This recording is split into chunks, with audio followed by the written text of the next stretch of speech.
ഞാൻ പറയുകയല്ല. ഇമാമുന ശാഫിഈ റളിയല്ലാഹു അൻഹു. ആരാണ് ശാഫിഈ ഇമാം? 10 ലക്ഷത്തോളം വരുന്ന ഹദീസ് പാണ്ഡിത്യമുള്ള മഹാമനീഷിയാണ്. കേരളത്തിലെ മുജാഹിദുകൾ ആദ്യകാലത്ത് എതിർത്തിരുന്നു.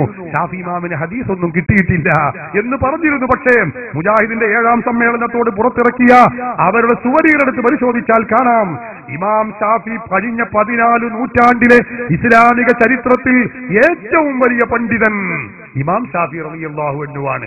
അത്ര വലിയൊരു പണ്ഡിതൻ പിന്നെ ഉണ്ടായിട്ടില്ല. അല്ലാഹു തആല മുജാഹിദുകളെ കൊണ്ട് തന്നെ എഴുതിപ്പിക്കുകയാണ്. നോക്ക് നിങ്ങൾ, അവരുടെ സുവനീറാണ് എന്റെ കയ്യിൽ. ആ പറഞ്ഞ ഷാഫി ഇമാം എഴുതിയ ഗ്രന്ഥമാണിത്, ഇഖ്തിലാഫുൽ ഹദീസ്. ഷാഫി ഇമാമിന്റെ സ്വന്തം ഗ്രന്ഥം. ഇതിൽ പറയുന്നത് എന്താണ്? വഖദ് കാന മഅ റസൂലില്ലാഹി സ്വല്ലല്ലാഹു അലൈഹി വസല്ലമ നിസാഉ മിൻ അഹ്ലി ബൈതിഹി വബനാതിഹി വഅസ്വാജിഹി വമൗലയാതിഹി വഖദമിഹി വഖദമി അഹ്ലി ബൈതിഹി.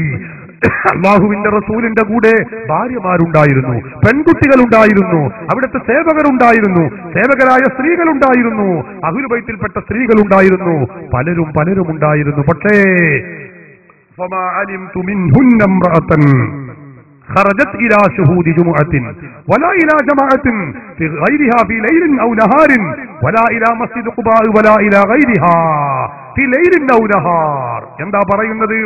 റസൂലുള്ളാഹിന്റെ ഭാര്യമാർ നമ്മളെ പോലെയല്ലല്ലോ, ഒരു ഡസനോളം ഭാര്യമാരുണ്ടല്ലോ. ആ ഭാര്യമാരിൽപ്പെട്ട ഏതെങ്കിലും ഒരു ഭാര്യ, ഏതെങ്കിലും ഒരു മകൾ, ഏതെങ്കിലും ഒരു കുടുംബക്കാരിയായ സ്ത്രീ, അഹ്ലു ബൈത്തിൽപ്പെട്ട സ്ത്രീ, അടിമ സ്ത്രീകളിൽപ്പെട്ട ഒരു സ്ത്രീ ഇല്ലേ? ഇല്ല.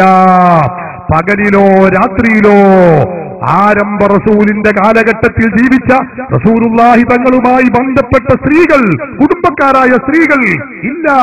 അവരാരും ജുമുഅക്കോ ജമാഅത്തിനോ വേണ്ടി പള്ളിയിലേക്ക് പുറപ്പെട്ടുപോയ ചരിത്രമില്ല. പറയുന്നത് ആരാണ്? ഇമാമുന ശാഫിഈയാണ്.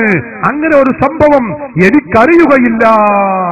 ഇമാം ഷാഫി റളിയല്ലാഹു അൻഹു തന്റെ ഇഖ്തിലാഫുൽ ഹദീസ് എന്ന ഈ ഗ്രന്ഥത്തിൽ വ്യക്തമായി പറയുന്നു. എന്താണ് ഇതിന്റെ അർത്ഥം? പൂർവീകരുടെ പാരമ്പര്യം ഈ വിഷയത്തിൽ മുജാഹിദുകളോടുകൂടെ ഇല്ല, സുന്നികളോടുകൂടെയാകുന്നു. ഇത് മുജാഹിദിന് നിഷേധിക്കുകയാണെങ്കിൽ, അംഗീകരിക്കാൻ സന്മനസ്സില്ലെങ്കിൽ, മുജാഹിദുകൾ പുറത്തിറക്കിയ പത്രമുണ്ട്, പുടവ വനിതാ മാസിക. 995 മാർച്ച് ലക്കത്തിൽ ഇറങ്ങിയ പുടവ, ഈ പാദ ധന്യം എന്ന പേരിൽ മുജാഹിദിന്റെ വനിതാ മാസിക ലേഖനം നിങ്ങൾക്ക് കാണാം, സ്ക്രീനിൽ കാണാം. ആ ലേഖനത്തിന്റെ ഒരു റൈറ്റപ്പ് ഞാൻ വായിക്കാം. കേരളത്തിൽ ആദ്യമായി അല്ലാഹുവിന്റെ പള്ളിയിൽ പോയി ആരാധനാ കർമ്മങ്ങളിൽ പങ്കെടുത്ത 2 മുസ്ലിം വനിതകളെ ഇവിടെ പരിചയപ്പെടുക. നോക്കണേ നിങ്ങൾ, കേരളത്തിൽ ആദ്യമായി അല്ലാഹുവിന്റെ പള്ളിയിൽ പോയി ഇബാദത്ത് ചെയ്ത, നിസ്കാരം ജമാഅത്തും നടത്തിയ 2 മുസ്ലിം വനിതകൾ. കേരളത്തിലേക്ക് ഇസ്ലാം എത്തിയത് എന്ന മുജാഹിദിന്റെ പുസ്തകം തന്നെ എന്റെ കയ്യിലുണ്ട്. റസൂലുള്ളാഹിന്റെ ശിഷ്യഗണങ്ങൾ, സ്വഹാബികളാണ് ഇവിടെ ഇസ്ലാം പ്രചരിപ്പിച്ചത്, അല്ലേ? റസൂലുള്ള പഠിപ്പിച്ച ഇസ്ലാമാണ് കേരളത്തിലുള്ളത്. സ്വഹാബത്ത് ഉൾക്കൊണ്ട ഇസ്ലാമാണ് കേരള മുസ്ലിമീങ്ങൾ സ്വീകരിച്ചിട്ടുള്ളത്. എന്നിട്ടോ ആ സ്വഹാബത്ത് പഠിപ്പിച്ച ഇസ്ലാം കേരളത്തിൽ നിലനിൽക്കുന്നത് നമുക്കറിയില്ലേ? സ്വഹാബികൾ വന്ന് ഇവിടെ ചെയ്തത് കേരളത്തിൽ 10 പള്ളികൾ നിർമ്മിക്കുകയാണ്. ആ 10 പള്ളികൾ ഇന്നുമുണ്ടല്ലോ. ആ 10 പള്ളികളിൽ, ആ സ്വഹാബത്ത് നിർമ്മിച്ച പള്ളികളിൽ അവരാരും ജുമുഅക്കോ ജമാഅത്തിനോ കൊണ്ടുപോയിട്ടില്ല. നിങ്ങൾ ചിന്തിക്കണം, 1-ാം നൂറ്റാണ്ടിൽ കൊണ്ടുപോയിട്ടില്ല, 2-ാം നൂറ്റാണ്ടിൽ കൊണ്ടുപോയിട്ടില്ല, 3-ലും 4-ലും 5-ലും 8-ലും 10-ലും 11-ലും 12-ലും 13-ലും 13.5 നൂറ്റാണ്ട് വരേക്കും 1350 വർഷക്കാലം കേരളത്തിലെ പള്ളികളിലേക്ക് മുസ്ലിം സ്ത്രീകൾ ജുമുഅക്കും ജമാഅത്തിനും കൊണ്ടുപോയിട്ടില്ല എന്ന് ഞാൻ പറയുന്നതല്ല, മുജാഹിദിന്റെ പത്രം പറയുന്നു. കേരളത്തിൽ ആദ്യമായി പോയിട്ടുള്ളത് 2 സ്ത്രീകളാണ്. ഏതാ 2 സ്ത്രീകൾ? നിങ്ങൾക്ക് സ്ക്രീനിൽ കാണാം. ഒന്ന് വെള്ളാറമ്പ ഖദീജ കുട്ടി, മറ്റൊന്ന് PK ആമിന. ഇത് ഖദീജ ബീവിയല്ല, ആമിന ബീവിയുമല്ല. മലപ്പുറം ജില്ലയിലെ എടവണ്ണക്കടുത്ത ഒതായി എന്ന് പറയുന്ന പ്രദേശത്തുള്ള ആ സ്ഥലത്തുള്ള 2 സ്ത്രീകളാണ് ഇവർ. ഈ സ്ത്രീകൾ ജുമുഅക്കും ജമാഅത്തിനും പോകാൻ തുടങ്ങിയത് എന്നാണ് നാം ചിന്തിക്കണം. സഹോദരന്മാരെ, 1950-കൾ 40-കൾക്ക് ശേഷമാണ് അവർ ജുമുഅക്കും ജമാഅത്തിനും പോവാൻ തുടങ്ങിയത്.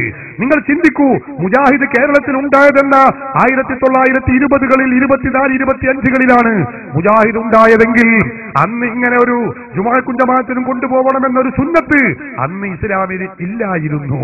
920-ൽ കൊണ്ടുപോയിട്ടില്ല, 25-ൽ കൊണ്ടുപോയിട്ടില്ല, 30-ൽ കൊണ്ടുപോയോ? പോയിട്ടില്ല. 35-ൽ കൊണ്ടുപോയോ? ഇല്ലേ ഇല്ല. 40-ൽ കൊണ്ടുപോയോ? ഇല്ല. അന്ന് മുജാഹിദുകൾക്ക് ജുമുഅക്കും ജമാഅത്തിനും പോകുന്നത് അത് സുന്നത്ത് പോലുമില്ല എന്ന് മുജാഹിദിന്റെ അൽമനാറിൽ വ്യക്തമായി എഴുതിയത് എന്റെ കൈവശമുണ്ട്. നോക്കൂ നിങ്ങൾ, അന്നൊന്നും ഇത് സുന്നത്ത് പോലുമില്ല. ഇപ്പോഴോ? ഇപ്പൊ മുജാഹിദുകൾക്ക് പെണ്ണുങ്ങളെ പള്ളിയിലേക്ക് കൊണ്ടുപോയെങ്കിലേ അവർക്ക് സന്തോഷമാവുകയുള്ളൂ. ഇതേതാണ് മതം ഞങ്ങൾക്കറിയുന്നില്ല. 1350 കൊല്ലത്തെ പാരമ്പര്യമെടുത്ത് പരതിയാൽ അന്നൊന്നും സ്ത്രീകളെ ജുമുഅക്കും ജമാഅത്തിനും വലിച്ചു കൊണ്ടുപോകുന്ന സമ്പ്രദായമില്ല എന്ന് മുജാഹിദുകൾ അർത്ഥശങ്കക്കിടമില്ലാത്ത വിധം അവരുടെ വനിതാ മാസികയിൽ രേഖപ്പെടുത്തി വെക്കുമ്പോ നിങ്ങൾ ചിന്തിച്ചു നോക്കൂ, ഇതിന് പൂർവീകരുടെ പാരമ്പര്യമുണ്ടോ?